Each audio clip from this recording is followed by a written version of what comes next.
नमस्कार दोस्तों। टीआर जितेंद्र परमार में आपका फिर से स्वागत है। शिक्षक साथियों के जिनका स्थायीकरण आज कंप्लीट हो रहा है, जिन्होंने 13 फरवरी 2019 को ज्वाइन किया था, उनके आज 2 साल कंप्लीट हो रहे हैं। उनको मेरी तरफ से बहुत बहुत शुभकामनाएं। तो अब आपको स्थायीकरण फॉर्म है वो शाला दर्पण पर ऑनलाइन बनना है। उसको अपन कैसे ऑनलाइन बनना है वो देखेंगे। तो आपको सबसे पहले क्या करना है, आपकी जो पर्सनल एनआईसी आईडी है, स्टाफ लॉगिन से आपको लॉगिन कर लेना है। लॉगिन करने के बाद आपको यहाँ पे ये पेज ओपन हो जाएगा। यहाँ पे आपको जो 3 लाइन शो कर रही है, ठीक है, उस पर आपको क्लिक करना है। उसके बाद यहाँ पर ये फॉर्म का ऑप्शन आ रहा है, इस पर आपको क्लिक करना है। फॉर्म पे जैसे क्लिक करोगे तो आपने अभी सबने टीएफ है वो ऑनलाइन भरा ही होगा। तो उसके जस्ट नीचे वाला जो ऑप्शन है, ठीक है, तो टीएफ के जस्ट नीचे वाला ऑप्शन है एप्लीकेशन फॉर डिपार्टमेंटल सर्विस वाला, उस पर आपको ओके करना है। ओके करने के बाद यहाँ पे फॉर्म वाला ऑप्शन खुलेगा और इसके बाद यहाँ पर लिखा हुआ आ जाएगा आपको कि कन्फर्मेशन फॉर्म, ठीक है। तो कन्फर्मेशन फॉर्म पर क्लिक करना है। उसके बाद आपका जो ऑनलाइन एप्लीकेशन फॉर्म है वो पूरा ओपन हो जाएगा। ये प्रमोशन ट्रेनी स्थायीकरण हेतु आवेदन, ठीक है। तो ये जो फॉर्म है वो अपना ओपन हो जाएगा। अगर आप इसकी गाइडलाइन देखना चाहते हो, तो डायरेक्शन देखना चाहते हो, तो वो यहाँ पे इसको आप डाउनलोड करके भी देख सकते हो। यहाँ पर जैसे कि एक एम्प्लॉय है, पहला जो है उस कार्मिक का नाम आ जाएगा, एम्प्लॉय आईडी, आपका मूल पद और विषय, जैसे कि लेवल फर्स्ट वालों का कोई विषय होता नहीं है, ठीक है, तो वो ऐसे खाली रहेगा। स्थायीकरण हेतु मूल पद, तो जो ये पॉइंट है स्थायीकरण हेतु मूल पद, पहले आपने जैसे स्थायीकरण का फॉर्म भरा होगा, जैसे लेवल 2 वाले हैं, इनके पहले अक्टूबर में हो रहा था, तो वहाँ पे ये जो ऑप्शन था वो नहीं था, अभी है। तो यहाँ पर जैसे टीचर 3rd ग्रेड लेवल 1, अगर आप लेवल 1 से अगर आप का सिलेक्शन 2nd ग्रेड में हो गया है और इसका प्रोमोशन कंप्लीट बाकी है, तो वो भी यहाँ पर आपका शो होगा, ठीक है। तो अगर आपने अभी 2nd ग्रेड में ज्वाइन कर लिया, तो यहाँ पे 2 पद आ जाएंगे, एक तो लेवल फर्स्ट का और 2nd ग्रेड का। तो आपके जैसे लेवल फर्स्ट का स्थायीकरण बाकी है, तो उसके लिए भी अपन यहाँ पर अप्लाई कर सकते हैं, ठीक है। स्थायीकरण हेतु विषय आपको पता ही है, यहाँ पे कोई विषय है नहीं लेवल फर्स्ट वालों के लिए, तो यहाँ पर आपको सेलेक्ट इस पर कर देना है। इसके बाद नियुक्त अधिकारी का चयन करें, तीसरा पॉइंट है, तो वो अपने को यहाँ पर विकास अधिकारी सेलेक्ट करना है। ये ध्यान रखना है, पहले ये विकास अधिकारी वाला ऑप्शन नहीं था, बाद में अपडेट किया गया है।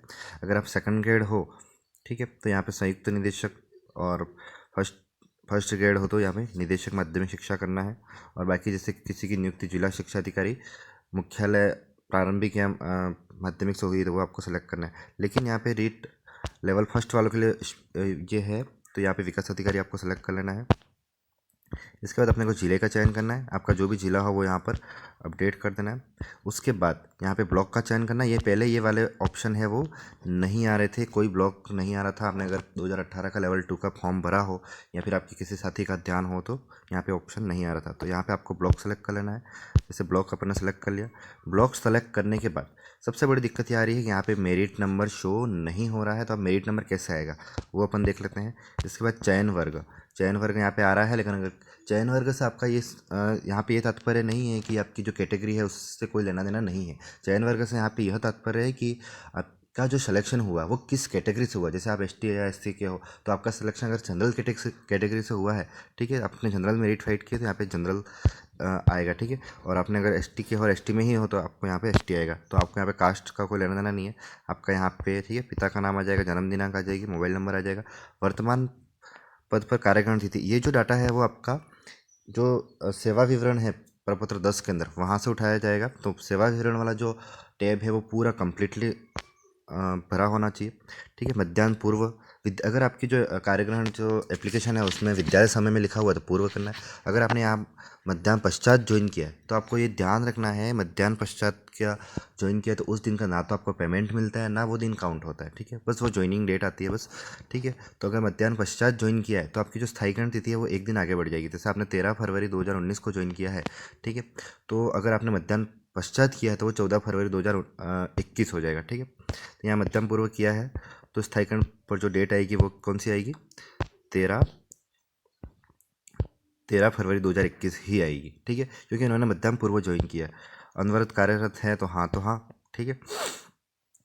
इसके बाद अपन जैसे अगर आप मॉडल स्कूल के हो तो आपको यहाँ पे पूर्व विद्यालय का एनआईसी आईडी भरना है, अन्यथा लागू नहीं है, कोई भरना नहीं है। इसके बाद यहाँ पे 17 आपको जो रिज़ल्ट है वो यहाँ पर अपडेट कर देना है। तो यहाँ पे आपको सत्र भर देना है, कौन कौन सा सत्र है। ठीक है, तो सत्र अपन यहाँ पे भर देते हैं। जैसे कि आपने 13 फरवरी 2019 को ज्वाइन किया है तो आपका पहला सत्र आएगा वो 2018-19 आएगा। तो ये ध्यान रखना है, 2018-19 आएगा। और आपको लेवल फर्स्ट को तो आपको एक ही कक्षा का बनना है, 5वीं कक्षा का ही रिजल्ट बनना है बोर्ड का। यहाँ पे एक चीज़ लिखी हुई है कि कक्षा 5 व 8 के परीक्षा परिणाम की प्रविष्टि उस कक्षा में A, B, C ग्रेड प्राप्त करने वाले विद्यार्थियों का प्रतिशत। तो यहाँ पे आपको ग्रेडिंग सिस्टम से ग्रेड देते हैं, आपको पता ही है 5वीं में, लेकिन इसका परीक्षा परिणाम है वो प्रतिशत में रखना। तो A, B, C में जितने भी हुए उसका रिजल्ट है वो आपको प्रतिशत में भरना। जैसे 50 बच्चे हैं तो 50 ही बच्चे पास दूसरी कक्षा मतलब आगे वाली कक्षा के अंदर गए होंगे, तो वो सारे यहाँ पे आपको इसका परीक्षा परिणाम है वो प्रतिशत के अंदर। जैसे कोई बच्चा रह गया है तो वो उसके हिसाब से आपको परसेंटेज निकाल लेना है। तो यहाँ पे अपन कक्षा भर देते हैं पूरी। तो यहाँ पे अपन ने परीक्षा परिणाम भर दिया है। परीक्षा परिणाम भरते टाइम आपको ध्यान रखना है यहाँ पर 17 कक्षा, और जैसे कि जनरल का मतलब ये है कि जो पर्यावरण अध्ययन पढ़ाते हैं अपने 1 से 5 के अंदर, वो यहाँ पर डालनी है। इसके लिए वहाँ पे कोई ऑप्शन नहीं है, पर्यावरण अध्ययन का कोई ऑप्शन नहीं है, इसलिए अपन ने यहाँ पे जनरल डाला है। ठीक है, उसके बाद छात्र संख्या परीक्षा परिणाम जो रहा है वो, अगर आपको लगता है कि यहाँ पे आपकी छात्र संख्या गलत हो गई है, परीक्षा परिणाम गलत हो गया, तो इसको डिलीट करके इसको वापस फिल कर सकते हो। तो 18 के अंदर इनके 2 सब्जेक्ट थे, जनरल और हिंदी पढ़ाई थी। ठीक है, तो वो अपन ने यहाँ पे अपडेट कर दिया। 19-20 के अंदर 2 सब्जेक्ट थे, वो अपन ने अपडेट कर दिया। अगर आप उसमें कुछ एडिट करना चाहते हो तो एडिट भी कर सकते हो, उसको डिलीट भी कर सकते हो। उसके बाद आपका सस्ता प्रदान का मोबाइल नंबर आ जाएगा, यहाँ पे कार्मिक का सेवा विवरण आ जाएगा। ठीक है, और बहुत सारे साथी ऐसे होंगे जिन्होंने स्कूल है वो रिशफल के बाद चेंज हुई है, या फिर इनके यहाँ पर ये डाटा नहीं आ रहा था। ये आपके प्रपत्र 10 के अंदर जो सेवा विवरण वाला ऑप्शन है वहाँ से ये डाटा आएगा। तो यहाँ पर जिला परिषद लिखना है आपको। ठीक है, क्योंकि आपकी भर्ती है वो जिला परिषद के द्वारा हुई थी। पदस्थापन का प्रकार या फिर नॉन RPSC होगा। इसके बाद यहाँ पे अवकाश का विवरण दे रखा है। तो अवकाश का विवरण आपको, जैसे कि अगर हाफ डे है, ठीक है, जैसे आकस्मिक अवकाश यहाँ पे सेलेक्ट कर लेना। मैं आपको एक अवकाश है वो आपको यहाँ पर फिल करके बता देता हूँ। जैसे यहाँ पे जैसे वो सेलेक्ट करोगे यहाँ पे ये अवकाश आ जाए। यहाँ पे आपको आकस्मिक अवकाश सेलेक्ट करना। अगर आपका हाफ डे है तो हाफ डे है तो आपको हाफ डे में क्या करना है, अगर आपका हाफ डे है तो आपको हाफ डे यहाँ पे क्लिक करना है। अगर हाफ डे नहीं है तो इस पर क्लिक नहीं करना है। ठीक है, जैसे इनका हाफ डे नहीं है तो मैं इसको हटा देता हूँ। यहाँ पे लिखा हुआ प्रथम वर्ष और द्वितीय वर्ष। प्रथम वर्ष का मतलब है आपको CL की गणना है वो आपकी ज्वाइनिंग टू ज्वाइनिंग बननी है। जैसे कि आपकी ज्वाइनिंग 13 फरवरी 2019 को हुई है। ठीक है, तो 13 फरवरी 2020 को आपका 1 साल होगा, और 13 फरवरी 2020 से 13 फरवरी 2021 तक आपका दूसरा साल गिना जाएगा। तो अब जो CL की गणना होती है वो अपने जैसे 1 जुलाई से 30 जून तक होती है एकेडमिक में। लेकिन अपना यहाँ पे जो स्थायीकरण फॉर्म के अंदर आपको जो भरना है वो ज्वाइनिंग टू ज्वाइनिंग अपने को CL भरनी होती है। ठीक है, तो ये विशेष ध्यान रखना है आपको कि यहाँ पे ज्वाइनिंग टू ज्वाइनिंग भरनी है। तो 1 वर्ष में आपको पता है 15 से ज़्यादा नहीं होनी चाहिए। तो यहाँ पे प्रथम वर्ष और द्वितीय वर्ष लिखा हुआ है, तो मैंने प्रथम वर्ष की भर रखी है, द्वितीय वर्ष का है तो यहाँ पे द्वितीय वर्ष सेलेक्ट कर लेते हैं। उसके बाद डेट, यहाँ पे आपके जो भी एक कागज़ पे आपको नोट कर लेनी है, प्रथम वर्ष की अलग और द्वितीय वर्ष की अलग। ठीक है, प्रथम वर्ष से आपको समझ में आ गया, आपका ज्वाइनिंग से लगाकर ज्वाइनिंग टू ज्वाइनिंग। तो अगर 13 फरवरी 2019 की ज्वाइनिंग है तो आपको 13 फरवरी 2020 तक का पहला वर्ष गिना जाएगा। तो यहाँ पर जो मैं है वो डेट फॉर्मेट में आपको यहाँ पे जो एक CL है वो डाल के बता देता हूँ। जैसे कि इन्होंने एक CL ली थी 14 जून 2020 को, तो यहाँ पे अपन डेट जो फॉर्मेट है उसमें सेलेक्ट कर लेते हैं अपन। तो यहाँ पे 14 जून, ठीक है, अरे सॉरी 14 जनवरी 2020। ठीक है, तो यहाँ पे आपको जनवरी सेलेक्ट कर लेना है, यहाँ पे आपको ईयर सेलेक्ट कर लेना है।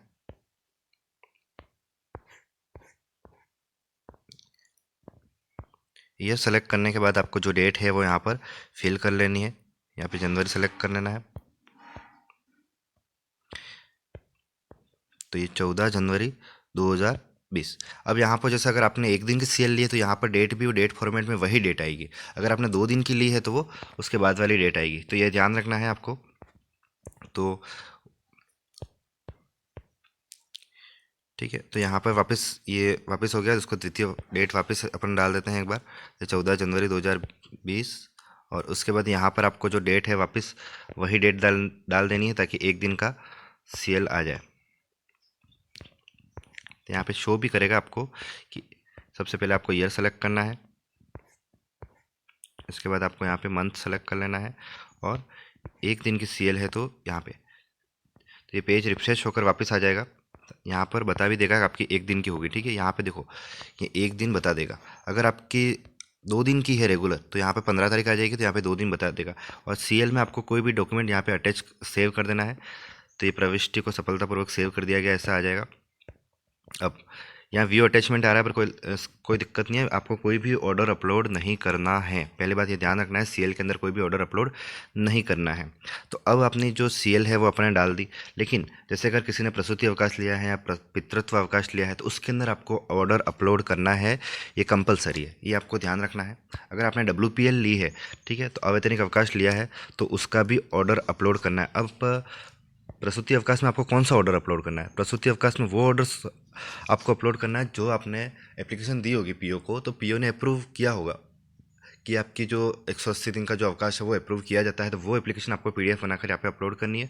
पितृत्व अवकाश में भी आपने जो एप्लीकेशन पीओ को दी होगी, उसने अप्रूव की होगी, वो एप्लीकेशन आपको यहाँ पर पीडीएफ बनाकर अपलोड करनी है। और अवैतनिक अवकाश है, WPL है, अगर आपके एक दिन का भी WPL है या 2 दिन, जितने भी दिन का WPL है, वो आपके जिला शिक्षा अधिकारी प्रारंभिक से अप्रूव करवाना अनिवार्य है, वहीं से सेंक्शन होगा ये। तो आपको ये ध्यान रखना है कि आपकी जो है वो जिला शिक्षा अधिकारी प्रारंभिक से आपको सेंक्शन करवानी कंपलसरी है, आपको ये डीडीओ नहीं करेगा। तो इसका मैं फॉर्मेट में आपको बता दूंगा। और अगर 30 दिन से ज़्यादा आपका WPL है तो आपका 30 दिन से ज़्यादा जितने भी ऊपर दिन होंगे उतना ही प्रमोशन आपका आगे बढ़ेगा। इसके अलावा कोई अन्य अवकाश हो तो अन्य अवकाश का ऑप्शन दे रखा है, तो इनके कोई भी अवकाश नहीं है। तो अब यहाँ पे आप देख सकते हो कि नीचे बता भी देगा कि प्रथम वर्ष के अंदर इनकी 5 CL है और द्वितीय वर्ष के अंदर इनकी 7 CL है, ठीक है। तो वो टोटल कितनी होगी? 12 CL हो गई, ठीक है। तो यहाँ पे उसको अपन पे पहले 7 CL थी, ठीक है, और फिर 5 तो 12 हो गई थी, लेकिन मैंने 2 CL और इनकी ऐड की है। तो आपको मैं एक चीज़ बता दूं, जैसे यहाँ पे 2 रेगुलर इन्होंने 2 CL ली थी, तो 26 जून और 27 जून, तो यहाँ पे 2 आ जाएगा, ठीक है। तो वो कोई दिक्कत नहीं। अगर आपको लगता है CL आपने गलत कर दी है, डेट गलत कर दी, तो यहाँ पे डिलीट करके भी आप वापस भर सकते हो, उसमें कोई दिक्कत नहीं होगी। उसके बाद आपको यहाँ पे सेव कर देना है। और इसके बाद फिर मैंने बताई थी आपको WPL के लिए मैं आपको अलग से जो आदेश है वो भी बता दूंगा कि उसका क्या फॉर्मेट है, कैसे आपको WPL सेंक्शन करवानी है। इसके अलावा आपको अवकाश में ये सारे ऑप्शन दे रखे हैं। अगर आपने PL ली है, आपने किसी दूसरे डिपार्टमेंट में थे, तो वो PL भी आप यहाँ पर एंट्री कर सकते हो। मतलब दूसरे डिपार्टमेंट में थे और प्रमोशन कंप्लीट करके आए हो, तो यहाँ पे भी प्रमोशन कंप्लीट तो करना ही पड़ेगा। इसके बाद अवैतनिक अवकाश का है, तो यहाँ पर वो सारे आपको CL का कोई ऑर्डर अपलोड नहीं करना है। इसके अलावा प्रसूति अवकाश और इनके ऑर्डर आपको अपलोड करने हैं। यहाँ पे चूज फाइल दे रखी है, तो वो आपको PDF फाइल में अपलोड करने हैं। इसके बाद अपन ऊपर ऊपर देख सकते हैं, जैसे कि आपको यहाँ पर अगर आपकी यहाँ पर जो स्कूल का नाम गलत है, या फिर आपने 2 स्कूल चेंज किए हैं या 3 स्कूल, तो वो आपको सेवा विवरण के अंदर प्रपत्र 10 के अंदर सेवा विवरण वाला जो टैब है वो उसको अपडेट कर लेना है, तो वो यहाँ पर भी आ जाएगा। इसके बाद आपको रिजल्ट मैंने बता ही दिया है। पर्यावरण नहीं आ रहा है तो आपको यहाँ पे जनरल डालना है, ठीक है। और रिजल्ट आपको ABC लिखा हुआ है यहाँ पे, तो ABC का मतलब ग्रेड प्राप्त करने वाले विद्यार्थियों का प्रतिशत निकालना है, तो वो आपको पता ही है, वो प्रतिशत निकाल देना है। जैसे 100 हो तो 100 करना है। उसके बाद अगर आप मॉडल स्कूल में, तो मॉडल स्कूल का यहाँ पे NIC ID डालनी है। और यहाँ पर जो पद की स्थायीकरण की प्रस्तावित तिथि है वो मैंने बता दिया है आपको कि आपकी 13 फरवरी 2019 की ज्वाइनिंग है, तो 13 फरवरी 2021 आएगा। लेकिन अगर मध्याह्न पश्चात किया है तो वो एक दिन आगे बढ़ जाएगा। अब अब अब आपके जो यहाँ पे कैटेगरी का भी बता दिया। अब मेरिट नंबर यहाँ पर नहीं आ रहा है, परीक्षा परिणाम रिवाइज हुआ तो आपको यस करना है, अन्यथा नहीं करना है, नहीं करना है, ठीक है। तो ये परीक्षा परिणाम अपन नहीं पे क्लिक कर देते हैं। जैसे नहीं करेंगे तो यहाँ पे कुछ नहीं आएगा। अब मेरिट नंबर शो नहीं कर रहा, अब ये जो मेरिट नंबर है वो कहाँ से शो करेगा ये अपन देखते हैं। अब आपको क्या करना है, विद्यालय लॉगिन से आपकी जो स्कूल आईडी है, ठीक है, वहाँ लॉगिन करके आपको प्रपत्र 10 के अंदर अपन सेवा विवरण वाला है वहाँ पे मेरिट नंबर अपडेट कर देते हैं। और फिर यहाँ पर अपन चेक करते हैं कि वो मेरिट नंबर आ रहे हैं या नहीं आ रहे। तो अपन अब जो स्कूल लॉगिन आईडी है उससे लॉगिन कर लेते हैं। अपन ने यहाँ पे जो प्रपत्र 10 का जो सेवा विवरण वाला जो टैब है वो अपन ने ओपन कर लिया है, ठीक है। तो यहाँ पे खाली खाली शो करेगा। तो आपको क्या करना है, जैसे नीचे स्क्रॉल करते हुए जाओगे तो आपने जो इन्फॉर्मेशन भर रखी होगी वो यहाँ पे शो करेगी। अब यहाँ पर आप नीचे ही नीचे यहाँ पर एक एडिट का ऑप्शन दे रखा है और डिलीट का ऑप्शन दे रखा है, ठीक है। अगर इस पर एडिट करोगे तो फिर वो आपको इन्फॉर्मेशन भरने के लिए आएगा। तो इसको अपन ने एडिट पे क्लिक कर दिया। एडिट पे जैसे क्लिक करोगे तो आपकी यहाँ पे इन्फॉर्मेशन है वो यहाँ पे आ जाएगी, ठीक है। अब यहाँ पर इन्होंने मेरिट नंबर भी भर नहीं रखा है, आप देख ही सकते हो। ऑर्डर नंबर भर रखा है लेकिन मेरिट नंबर नहीं भर रखा है। तो यहाँ पर अपन मेरिट नंबर डाल देते हैं और उसको अपडेट कर देते हैं। यहाँ पे जो लिखा हुआ है सिलेक्शन कैटेगरी, यहाँ पे विशेष ध्यान रखना है। अगर आप ST SC के हो या फिर OBC के हो और आपने अगर जनरल सीट फाइट की है तो आपको यहाँ पर जनरल सेलेक्ट करना है। आपको आपकी जो कास्ट की जो कैटेगरी है वो यहाँ पर नहीं डालनी है, ठीक है। तो ST के कैंडिडेट हैं, उन्होंने ST से ही फाइट किया है तो वो आपको यहाँ पर ST पहले से लिखा हुआ आ रहा है, ठीक है। तो यहाँ पे अपन मेरिट नंबर डाल देते हैं। तो एक बार मेरिट नंबर देख लेते हैं। तो मेरिट नंबर इनका है 2961 है, तो वो अपन ने यहाँ पे अपडेट कर दिया। उसके बाद अब यहाँ पे ईयर, ठीक है। तो ईयर जब ऑर्डर जारी हुआ होगा तो वो यहाँ पे डाल देते हैं अपन, जैसे 2019, ठीक है। ईयर, इसके बाद यहाँ पे नीचे कुछ नहीं डालना। अब बहुत सारे शिक्षक साथियों को दिक्कत है, मेरिट नंबर कौन सा डाला है, रीशफल ये हुआ। आपको जो ज्वाइनिंग आदेश मिला है, ठीक है, विकास अधिकारी से जो ज्वाइनिंग आदेश मिला उसके अंदर जो मेरिट नंबर है वही मेरिट नंबर डालने हैं। आपको कोई कन्फ्यूज़न नहीं होना है। आपको जो मेरिट नंबर यहाँ ज्वाइनिंग आदेश में मिले हैं वही मेरिट नंबर आपको यहाँ पर अपडेट करना है, ठीक है। रीशफल के बाद आपको जैसे कि ज़िला चेंज होता है तो उसमें जैसे ज़िला चेंज होता है, यहाँ पर स्कूल चेंज होती है तो वहाँ पे भी आपको ऑर्डर मिलेगा, वहाँ पे भी आपका जो मेरिट नंबर है वही डालना है। अगर वहाँ पे आपका मेरिट नंबर चेंज हुआ है तो आपको डालना है नया वाला मेरिट नंबर, अन्यथा रीशफल कोई ऑर्डर नया सॉरी कोई मेरिट नंबर नया नहीं डालना है। तो यहाँ पे मेरिट नंबर में जो कन्फ्यूज़न है वो दूर कर दिया है कि आपको जो विकास अधिकारी के द्वारा या फिर आपको CBO के द्वारा जो भी ऑर्डर दिया है, ज्वाइनिंग आदेश दिया गया है, उसमें जो मेरिट नंबर है वही आपको यहाँ पर अपडेट करना है, ठीक है। मेरिट ईयर डाल दिया। उसके बाद सिलेक्शन कैटेगरी का मैंने बता ही दिया है। यहाँ पे स्थायीकरण विवरण, वो अभी तक आपका स्थायीकरण हुआ नहीं, इसलिए वो स्थायीकरण जब भी होगा उसके बाद उसको अपडेट कर देना है। इसके अलावा अगर किसी के ऑर्डर नंबर नहीं आ रहा था, वहाँ पे अगर ऑर्डर डेट नहीं आ रही थी तो वो ऑर्डर डेट और ऑर्डर नंबर दोनों वहाँ यहाँ से अपडेट कर देने हैं, ठीक है। तो इन्होंने पहले से अपडेट कर रखा है।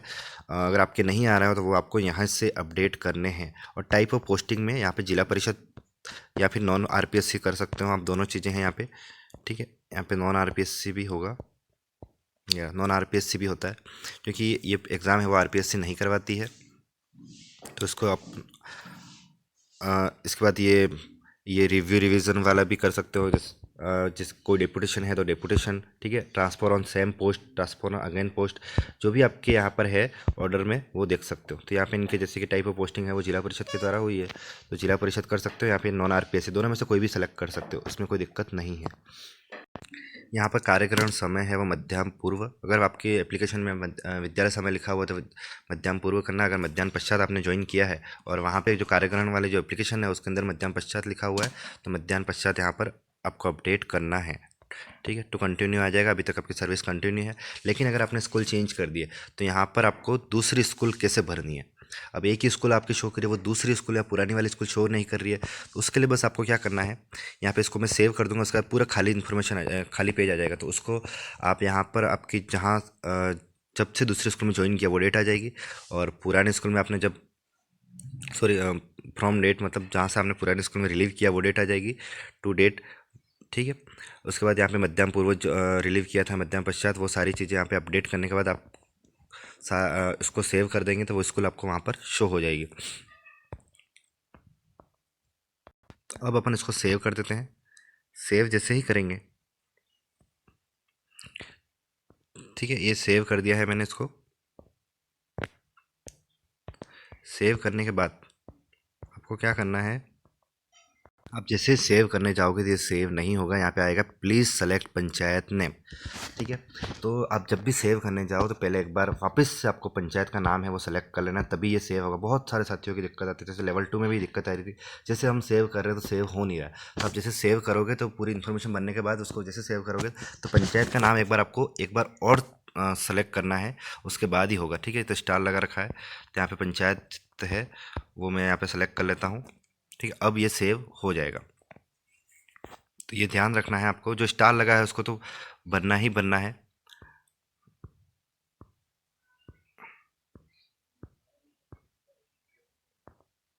अब मैं इसको सेव करके देखता हूँ ये सेव हो रहा है या नहीं हो रहा है।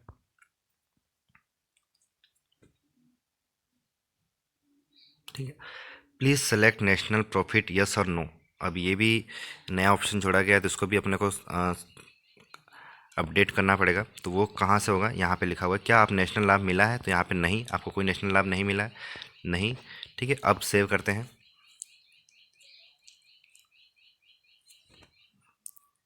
हाँ, तो अब आपका जो है यहाँ पे ऐसा आ जाएगा, सक्सेस आ जाएगा, teacher service detail added successfully, तो ये आ जाना चाहिए। अब अपना जो मेरिट नंबर है वो अपडेट हो चुका है। और तो फिर मैंने आपको एक बार और बता देता हूँ, आपको जो सेवा विवरण एडिट करो तो आपको पंचायत नेम और ये जो गांव है वो वापस से आपको अपडेट करना ही होगा, तो ही ये सेलेक्ट होगा। या नेशनल लाभ में भी आपको यहाँ पर नहीं करना होगा, तब जाके ये सेव हो जाएगा। ठीक है, मेरिट नंबर ने वो सब यहाँ पे अपडेट हो चुके हैं। अब अपन अपना जो स्थायीकरण फॉर्म है वो खोल के देख लेते हैं, उसके अंदर वो मेरिट नंबर आए हैं या नहीं आए हैं। ये स्थायीकरण फॉर्म है, मैंने वापस ओपन कर लिया है। ठीक है, अब आप देख सकते हो, पहले आपने थोड़ी देर पहले देखा होगा यहाँ पे मेरिट नंबर यहाँ पर कोई शो नहीं कर रहा था। ठीक है, तो अब मेरिट नंबर मैंने प्रपत्र 10 के अंदर अपडेट करने के बाद यहाँ पे मेरिट नंबर है वो शो कर रहे हैं और ईयर भी शो कर रहा है। इसके बाद ये जो माइनस दिख रहा है वो कोई दिक्कत वाली बात नहीं है। बहुत सारे साथियों ने मैंने कमेंट भी किया था सर माइनस क्यों दिख रहा है, तो डैश क्यों दिख रहा है, तो वो कोई इशू नहीं है। ठीक है, तो यहाँ पे मेरिट नंबर आपका आ गया है। परिणाम रिवाइज यहाँ पे आपको नहीं करना है।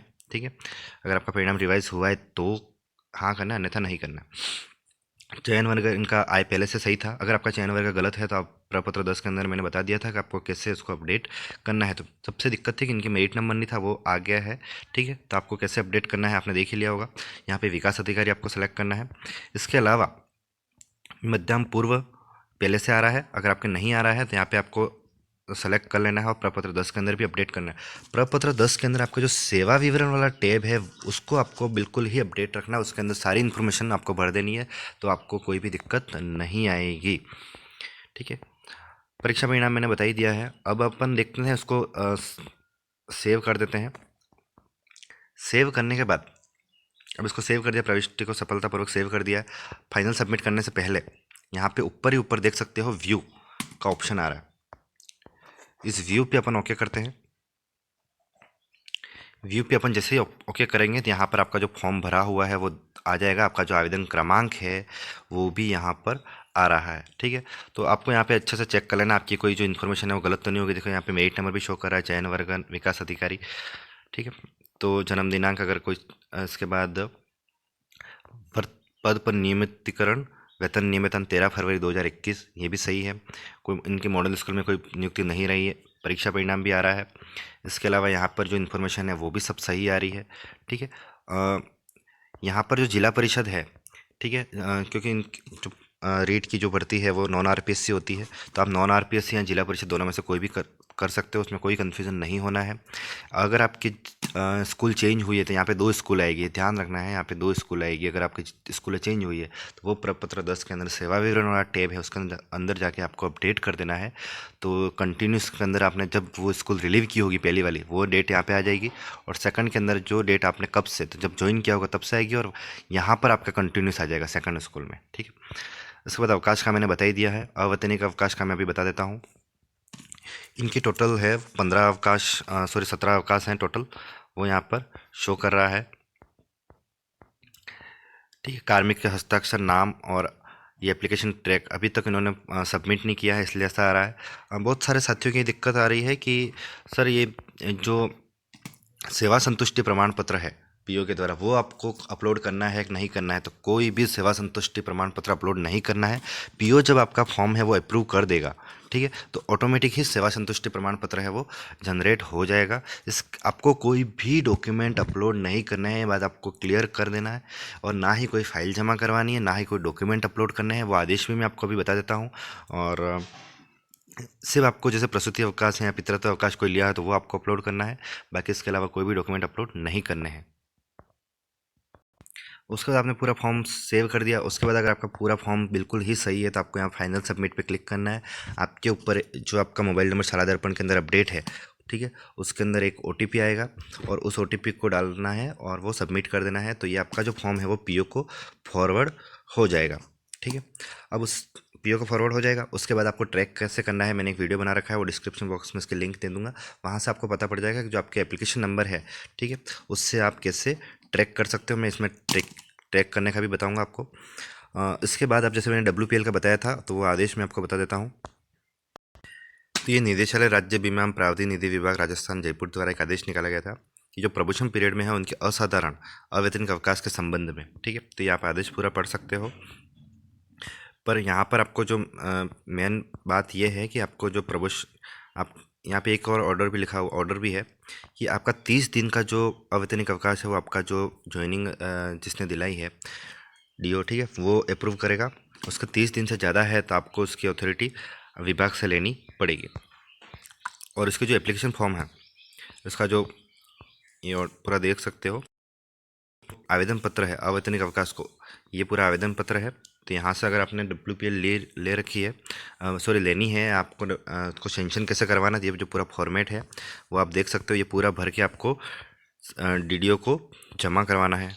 ठीक है, और DDO के थ्रू ये आपको जिला शिक्षा अधिकारी से सेंक्शन करवाना है। तो आपके जिला शिक्षा अधिकारी से जैसे वो ऑर्डर सेंक्शन हो जाएगा तो वो ऑर्डर आपको यहाँ पर आप जो अवैतनिक अवकाश है अवकाश वाले कॉलम के अंदर आपको ये अपलोड करना है, अगर आपने अवैतनिक अवकाश ले रखा है तो। ठीक है, इसके अलावा अब मैं वो स्थायीकरण वाला जो आदेश है बीकानेर वाला वो भी आपको बता देता हूँ कि आवेदन है वो ऑनलाइन ही करना है। तो ये निदेशक माध्यमिक शिक्षा राजस्थान बीकानेर 21/1/2021, मतलब ये 2021 का ही ऑर्डर है, लेटेस्ट ऑर्डर है। उसमें स्थायीकरण और SCP के संबंध में ये आदेश पहले से डाल रखे हैं, मैंने इनके वीडियो भी बना रखे हैं, जितने आदेश डाल रखे हैं सभी के वीडियो मैंने बना रखे हैं। लेकिन आपको लेटेस्ट आदेश यही है कि आपको यहाँ पे हार्ड कॉपी के संबंध में भी है, हार्ड कॉपी आपको नहीं जमा करवानी, हार्ड कॉपी मांगी जा रही है। उक्त क्रम में स्पष्ट किया जाता है कि शाला दर्पण में ऑनलाइन आवेदन और संलग्न दस्तावेजों की हार्ड कॉपी किसी भी कार्यालय स्तर पर नहीं ली जानी है। तो ये चीज़ क्लियर होगी, आपको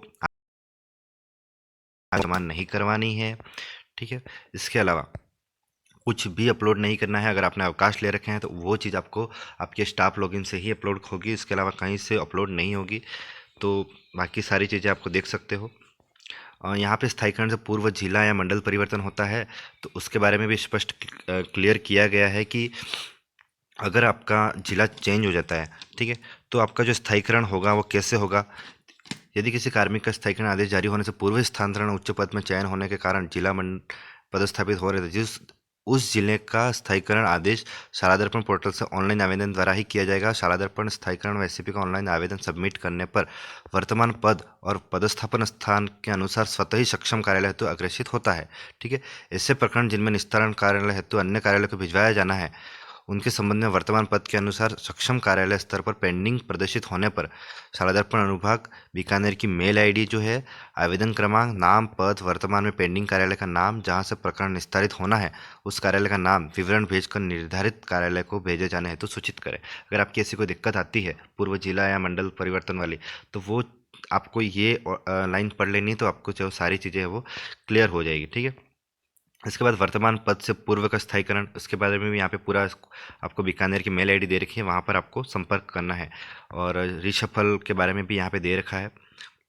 ठीक है, महात्मा गांधी जो अंग्रेजी माध्यम स्कूल में कार्यरत कार्मिक हैं उनके भी प्रमोशन का के बारे में यहाँ पर चीज़ें है वो क्लियर की गई है। बस पूरा कंप्लीटली भर लिया है। ठीक है, उसमें कोई भी सुधार अपने को करना नहीं है, उससे पहले अपन ने सेव कर लिया है। एक बार आप उसको व्यू में जाके एक बार अच्छे से देख सकते हो कि उसमें आपको कोई सुधार करना है या नहीं करना है। ठीक है, या कोई गलत तो नहीं भरा गया है, आपसे कोई इन्फॉर्मेशन गलत तो नहीं, इसमें व्यू में जाके चेक कर सकते हो। तो मैंने ये पूरा फॉर्म है वो कम्प्लीटली भर दिया है।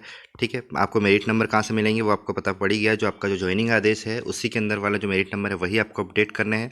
ठीक है, और इसके अलावा आपका परिणाम रिवाइज नहीं हुआ तो रिवाइज नहीं करना है आपको। बाकी जो ये नियुक्ति क्रमांक वाला है, ठीक है, ये गलत था तो मैंने वापस प्रपत्र 10 के अंदर सेवा विवरण के अंदर जाकर आप मैंने ये अपडेट कर दिया है, तो यहाँ पर आ गया है। कैटेगरी के बारे में मैंने पहले ही क्लियर कर दिया है। रिजल्ट भी सारे चीज़ें क्लियर है। आपको अवकाश कौन कौन से डॉक्यूमेंट अपलोड करने हैं वो भी बता दिया। आकस्मिक अवकाश में कोई भी डॉक्यूमेंट अपलोड नहीं करना है। अब अपन उसको फाइनल सबमिट पे क्लिक कर देते हैं। फाइनल सबमिट पे जैसे क्लिक करेंगे तो यहाँ पे पूछेगा क्या आप इस प्रविष्टि को अंतिम रूप से आगे प्रेषित करना चाहते हैं, तो हाँ, ठीक है, हाँ पे क्लिक कर देना है। जैसे हाँ पे क्लिक करेंगे तो यहाँ पर जो ये मोबाइल नंबर रजिस्टर्ड है उस पर एक OTP आया होगा, तो उस OTP को अपन को यहाँ पर एंटर OTP पे डाल देना है। ठीक है, तो अब अपन OTP डाल देते हैं। ठीक है, तो अपने पास OTP भी आ गया है। अब इसको OTP पे मैं फाइनल सबमिट पे ओके कर देता हूँ। जैसे फाइनल सबमिट पे ओके करूँगा योर डाटा इस सेव्ड करके आ जाएगा, तो ओके पे अपने को क्लिक कर देना है। अपना जो डाटा है वो PO को फॉरवर्ड हो चुका है। अब इसको अपन ट्रैक कैसे करें, तो वापस 3 लाइन पे जाना है। ठीक है, और यहाँ पर आपको ये जो फॉर्म वाला ऑप्शन है, सॉरी फॉर्म वाला जो ऑप्शन है इस पर क्लिक करना है। इसको मैं वापस एक बार होम पे चले जाते हैं अपन।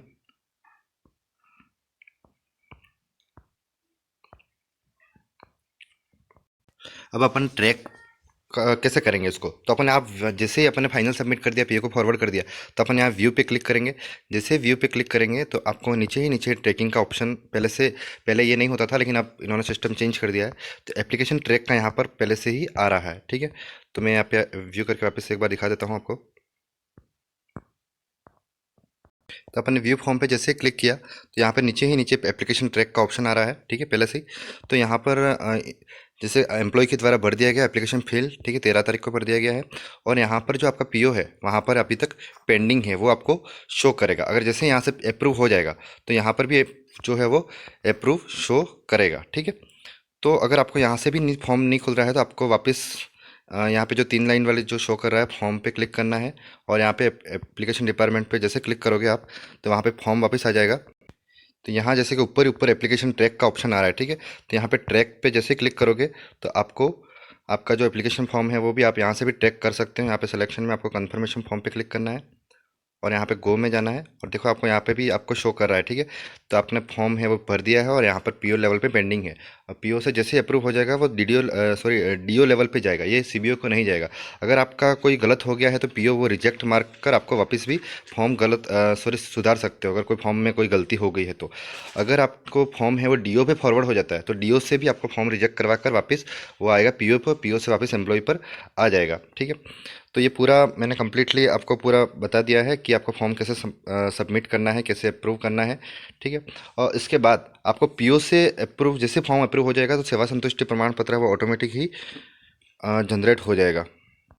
इसके अलावा इससे रिलेटेड कोई भी आपको क्वेरी है तो आप कमेंट बॉक्स में डाल सकते हो, और इससे रिलेटेड भी मैंने बहुत सारे वीडियोस बना रखे हैं तो आप देख सकते हो उसमें, अगर आपको कोई समस्या है। वैसे मैंने कोशिश की है कि आपकी सारे जो डाउट है वो एक ही वीडियो के अंदर क्लियर हो जाए। सारा वीडियो थोड़ा लंबा है लेकिन आपके जो सारे डाउट है वो क्लियर हो जाए। मैंने WPL से भी संबंधित जो भी आदेश था वो भी आपको बता दिया है, इसका फॉर्मेट भी सेंड बता दिया है, और आपको कोई भी डॉक्यूमेंट है वो अपलोड नहीं करने हैं। सिर्फ आपका जो अवकाश लिए हैं, प्रसूति अवकाश, यहाँ पे पितृत्व अवकाश, वही डॉक्यूमेंट अपलोड करने हैं, ना ही कोई फाइल जमा करवानी है। ठीक है, और जो भी आपको प्रपत्र 10 के अंदर जो सेवा विवरण वाला टैब है उसको आपको अपडेट रखना है, तो आपको फॉर्म भरने में कोई दिक्कत नहीं आएगी।